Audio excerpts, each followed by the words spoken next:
আসসালামু আলাইকুম দর্শক বন্ধুরা, কেমন আছেন সবাই? দেশ এবং দেশের বাইরে যে যেখান থেকে এই মুহূর্তে আমাদের আজকের এই ভিডিও প্রোগ্রামটি দেখতেছেন সকলকে স্বাগত জানাচ্ছি।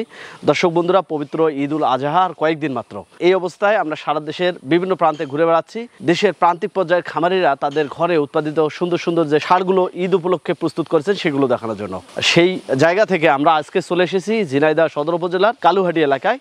এই গ্রামে একজন উদ্যমী প্রান্তিক উদ্যোক্তা, তিনি হচ্ছেন দুদু ভাই। তিনি বিগত কয়েক বছর যাবৎ এই ধরনের কোরবানি ঈদ উপলক্ষে বড় বড় গরু প্রস্তুত করে আসেন। বিগত বছরগুলোও তিনি গরু প্রস্তুত করে বিক্রি করেছেন। এবছরও বিশাল দেহের একটি হলস্টাইন ফ্রিজিয়ান জাতের সার তিনি প্রস্তুত করেছেন কোরবানি উপলক্ষে।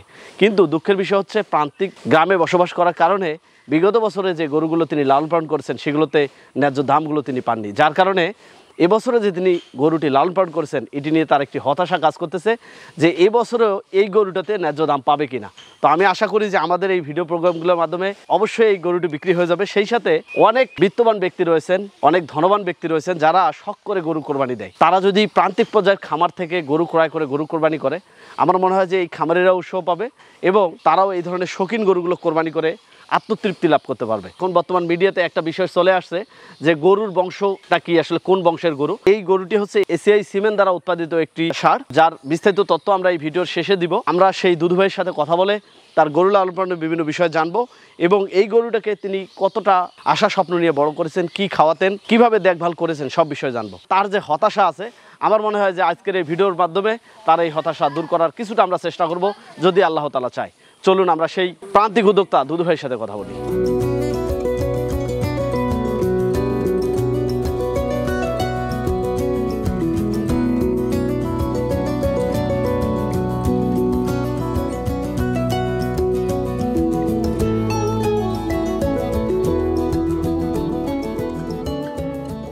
দর্শক বন্ধুরা, সেই বিশাল দেহের মালিক দুদু ভাইকে আমরা পেয়েছি।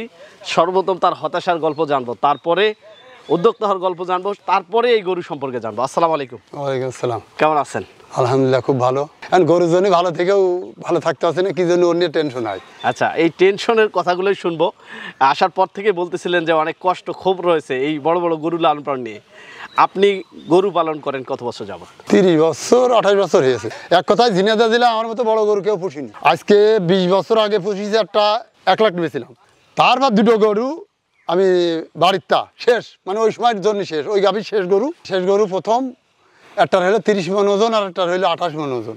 এর থেকে এতটুকু নিচ ছিল, কিন্তু গোশ ছিল 30 মণ।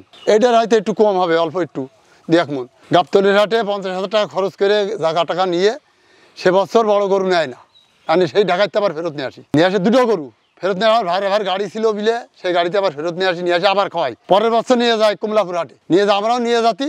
মেঘ বৃষ্টি কনে ছিল, কাইতে শুরু হয়ে সেই মেঘ বৃষ্টি মুড়ি সে গরু 1 সপ্তাহ কুরবানি আর 2 দিন বাকি, কি হবে না হবে। আর এরম দড়ি ধরে করছি 5 লাখ টাকা জোড়া, রাগের জ্বালায় মানে শেষ হয়ে গেছে। আর কি করবো, একজন এসে তখন টাকা দিয়ে নিয়ে চলে গেল। 5 লাখ টাকা বেশি দিয়েছে, চোখের পানি ফেলতে বাড়ি আইসি, তৌবা করে আইলাম।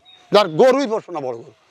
এইবার আল্লাহর কি রহমত, এই বড় উন্নত জাতের আমাকে ট্রেনিং দিয়েছে সরকারি কায়দায়। কিন্তু ওই যে ট্রেনিং দিয়েছে যে উন্নত জাত আগে লাগবে, তারপরে গরু ফালা, সেই কায়দায় এর মা আমার বাড়ির বাছুর ফ্রিজিয়ানের মাও এত বড় উঁচু ছিল, পুষতে হঠাৎ করে হয়েছে। ওই রফিক ডাক্তার এসে বীজ দিলাম, সে আমার বন্ধু মানুষ, এসে বীজ দিল, বাছুর আর বেরোয় না। সে এক ইতিহাস, এর ইতিহাসে এবার শুরু করলাম। আগের ইতিহাস গেল দুঃখের ঘটনা, এবার এর বাছুর আর বেরোয় না, সে এক ঠ্যাঙেই পুরো জায়গা কভার। কষ্ট করে আল্লাহ যে কোনো ডাক্তার ছিল, ওরা ছিল, আরও লোক ছিল, সকল মেলে ধরে ফেকড়ে সে গরুর খালাস করা হলো। হয়ে 50 কেজি ওজন হইলো প্রথম হওয়ার পরে 50 কেজি, এত বড় লম্বা হইলো, এত বড় উঁচু। এবার গরু খালাস করে তার লালন পালন করে এই তো মতি আর 3.5 বছরের বয়স। এটা কোন জাতের ছিল? Friesian ACI company 026।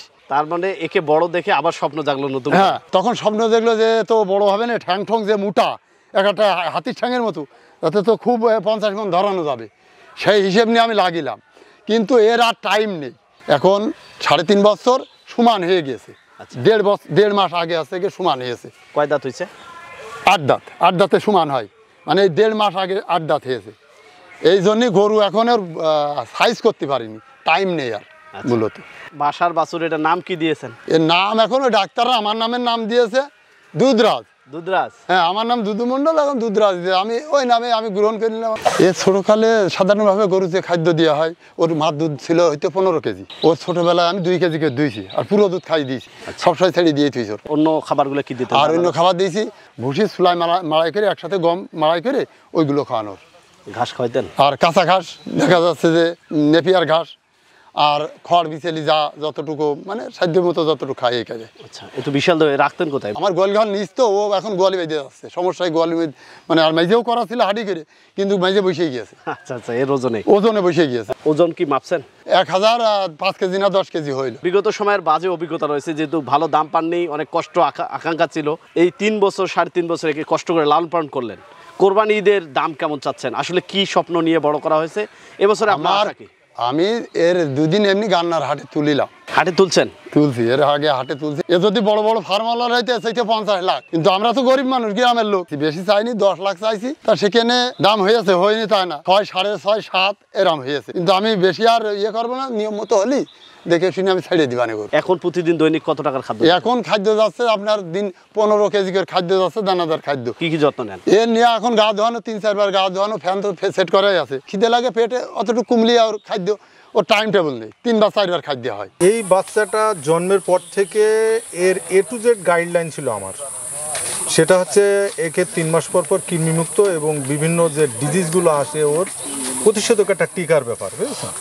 তার সাথে খাবারের যে মেনুটা, এটা আমি নিজেই তাকে সাজেস্ট করছি। খাবারের ভিতরে যেমন ছোলা, খেসারি, ভুসি, মাসকলাই, আর ওর সাথে খোল, খড় এবং কাঁচা ঘাস। এই ছাড়া একে আদার্স যে বাজারে যে বিভিন্ন কেমিক্যাল পাওয়া যায়, যেটা দিয়ে গরুকে খুব দ্রুত মোটা তাজা করিয়ে খামারেরা বিক্রি করে, এটা গরুর জন্যও ক্ষতি। আসলে ওই ধরনের গরু যে কোনো এনি টাইম তারা মারা যেতে পারে।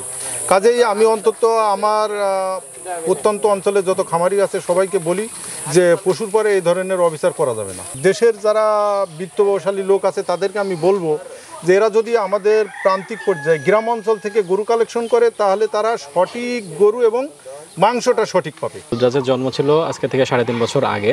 তো প্রান্তিক পর্যায়ে একজন খামারের কাছে যাতে সঠিক ডাটা মেনটেন করা হয় এবং সেই ডাটার থেকে যাতে আমরা দেখাতে পারি যে আসলে একটা ষাঁড় যে উৎপাদন হলো তার জেনেটিক মেরিট কেমন, বা সে যে আসলে উৎপাদনের থেকে পরবর্তী সময়ে তার যে আসলে এন্ডিং এজে এসে তার ওয়েট কত হলো, বা সেটা যদি গাভীর ক্ষেত্রে হয় তার উৎপাদন কত হলো, এই জিনিসগুলো কিন্তু মেনটেন করার জন্য এসএ অ্যানিমাল জেনেটিক্স কিন্তু প্রতিনিয়ত আমাদের যে সমস্ত লাইভ স্টক অ্যাসিস্ট্যান্ট বা কৃত্রিম প্রজনন কর্মী এবং খামারি আছে তাদেরকে কিন্তু আমরা উদ্বুদ্ধ করছি। আমরা আপনাদেরকে এটা জানাতে চাই যে এই বাচ্চাটা যখন জন্মগ্রহণ করে তার কিন্তু জন্মকালীন ওয়েট ছিল প্রায় 50 কেজি, যেটা কিন্তু আমাদের এই সচরাচর এই আবহাওয়া বা এই ওয়েদারের কন্ডিশনে বাংলাদেশ বা ইন্ডিয়ান সাবকন্টিনেন্টে এত ওজনের বাচ্চা পাওয়া কিন্তু কিছুটা টাফ, এবং এই বাচ্চাকে কিন্তু দেখা যায় যে বাঁচিয়ে রাখাও কিন্তু কিছুটা টাফ। কিন্তু আমরা আসলে যেই সিমেন্টটা এখানে ইনসিমিনেট করেছিলাম সেটা হচ্ছে আমাদের হ্যারিসন 26 নম্বর বুলের বাচ্চা। তো ওইটা কিন্তু আমাদের এই ওয়েদারের সাথে অ্যাডজাস্টেবল একটা ষাঁড় ছিল, এবং তারই ফলশ্রুতিতে কিন্তু তার বাচ্চাটা সেখান থেকে কিন্তু রিকভার হয়েছে এবং বেঁচে ছিল, এবং পরবর্তীতে সঠিক ম্যানেজমেন্ট এবং সঠিক পরিচর্যার কারণে কিন্তু আজকে দেখলেন যে 25 মনের কিন্তু ষাঁড়ে সে রূপান্তরিত হয়েছে। তো আসলে আমরা এভাবেই বলবো যে প্রান্তিক চাষিদের আপনারা ভালো মানের বীজ দেন, সেখান থেকে ভালো বাচ্চা উৎপাদন করুন, এবং সেখান থেকে আপনি আপনার একটা বৃহৎ পরিসরের যে আসলে পুঁজি সেটাকে আপনারা সংরক্ষণ করুন। এবং এই সহযোগিতা দেওয়ার জন্য এসআই অ্যানিমাল জেনেটিক্স সবসময় খামারিদের পাশে আছে, একদম প্রান্তিক পর্যায় থেকে শুরু করে সর্বোচ্চ মানের খামারি যখন যেভাবে প্রয়োজন আমরা পৌঁছে যাব এসআই অ্যানিমাল জেনেটিক্স আপনাদের দুয়ারে। কোরবানির জন্য আমাদের সারা বাংলাদেশে প্রায় 5,28,000-এর অধিক আমাদের এসিআই সিমেন্ট দ্বারা উৎপাদিত সারগুলো আমরা কোরবানির জন্য প্রস্তুত রেখেছি, এবং এসিআই অ্যানিমাল জেনেটিক্স শুরু থেকেই জাত উন্নয়নের লক্ষ্যে কাজ করছে এবং এইরকম সুন্দর সুন্দর গরু কোরবানির জন্য প্রস্তুত রেখেছে 2024-এর পবিত্র ঈদুল আজহা লক্ষ্য করে। আমরা আসলে কর্পোরেট লেভেল না, আমরা হচ্ছে প্রান্তিক পর্যায়ের খামারিদের সাথেও একদম নিবিড়ভাবে কাজ করি। আমাদের প্রশিক্ষিত লাইভ স্টক অ্যাসিস্ট্যান্ট এবং আমাদের মাঠ পর্যায়ে যারা অফিসার আছেন তাদেরকে আমরা নিয়ে আমরা মাঠ পর্যায়ে কাজ করি। তার বাস্তব প্রমাণ আজকে আমরা ঝিনাইদহে এসেছি। আমাদের দুদু ভাই প্রান্তিক পর্যায়ের একজন খামারি, ওনার গাভীকে কোন জাতের সিমেন্ট দিবে এবং কোনটা দিলে উনি লাভবান হবে, এই জিনিসটা আমাদের প্রশিক্ষিত লাইভ স্টক অ্যাসিস্ট্যান্ট আছেন, আমাদের অফিসাররা আছেন এবং টেকনিক্যাল ভেটেরিনারিয়ান এবং অ্যানিমাল হাজবেন্ডারিয়ান আছেন। তারা আসলে এটা হচ্ছে শুনে কথা বলে এটা আমরা তাদেরকে পরামর্শ দেই যার ফলে খামারির কিভাবে লাভবান হবে খামারি নিজে বুদ্ধি পরামর্শ করেন এবং আমাদের টেকনিক্যাল সাপোর্ট নিয়ে উনি ওনার জাত উন্নয়ন বলেন আর ওনার হচ্ছে গবাদি পশু যে পালন করে উনি অর্থনৈতিকভাবে যে স্বাবলম্বী হবেন সেই কাজটা ইজিলি ওনারা করতে পারেন এবং আমরা এটা কন্টিনিউ করে যাচ্ছি। যার ফলে আমরা কর্পোরেট সেকশনটা যেমন আমরা প্রপারলি ডিল করছি এবং মাঠ পর্যায়ে একজন খামারি উনি যে একজন খামারি এবং মাঠ পর্যায়ে যে এসিআই সিমেন্ট দ্বারা একটা গরু পালন করে উনি যে 10 লাখ টাকার যে একটা স্বপ্ন দেখছেন এটা এসিআই সিমেন্ট দ্বারাই সম্ভব। প্রান্তিক পর্যায়ের খামারিদের সাথে আমরা একেবারে যারা বিত্তবান যারা আছেন তাদের কাছে আমরা হচ্ছে লিঙ্ক আপ করে দিচ্ছি, বিজনেস ভ্যালু চেইন করে দিচ্ছি, যার মাধ্যমে একজন প্রান্তিক পর্যায়ের খামারে যিনি গরু লালন পালন করে ন্যায্য দামটা পায় এবং উনি যদি ন্যায্য দাম পায় তাহলে পরবর্তীতে উনি খামার করার জন্য উৎসাহিত হবেন। সবচেয়ে ভালো জিনিসটা কোরবানি করতে হয়। তো আমাদের খামারি যে গরুটা প্রস্তুত করেছে দুধরাজ, এটা আসলে সুন্দর। আপনি যদি এই গরুটা একটু অবজার্ভ করেন দেখেন অনেক সুন্দর একটা গরু। আমার মনে হয় যে বিত্তমানরা যদি পছন্দ করেন তাহলে এই গরুটা এই দাম দিয়ে বা একটু দাম নেগোসিয়েশন করে যদি আপনি নেন তাহলে আমার খামারি ভাই যেমন হচ্ছে তার একটা সন্তানের মতো লালন পালন করছেন যে গরুটাকে, এটাকে উনি স্যাক্রিফাইস করছেন, জাস্ট আপনি এই গরুটা কিনে কোরবানি দিলে আপনার কাছে ওইরকম একটা ফিল আসবে। ধন্যবাদ স্যারকে আমাদের মূল্যবান সময় দেওয়ার জি জন্য। আপনাকে অসংখ্য ধন্যবাদ। দর্শক বন্ধুরা, আমরা দুধরাজ নিয়ে কথা বললাম এতক্ষণ থেকে। এই এলাকার প্রান্তিক খামারি দুদু মণ্ডল ভাইয়ের সঙ্গে কথা বলেছি, সেই সাথে এসিআই অ্যানিমেল জেনেটিক্সের ঊর্ধ্বতন কর্মকর্তা যারা স্যার ছিলেন তাদের সাথে আমরা কথা বলেছি। এই গরুটির যে বডি ওয়েট এটি দেখে আমাকে খুবই ভালো লেগেছে যে প্রান্তিক পর্যায়ে দুদু মণ্ডল তিনি অত্যন্ত শখ এবং স্বপ্ন ভালোবাসা নিয়ে এই গরুটি প্রস্তুত করেছেন। অনেক বিত্তমানরাই কোরবানি করে থাকেন ভালো দামের গরু ক্রয় করে।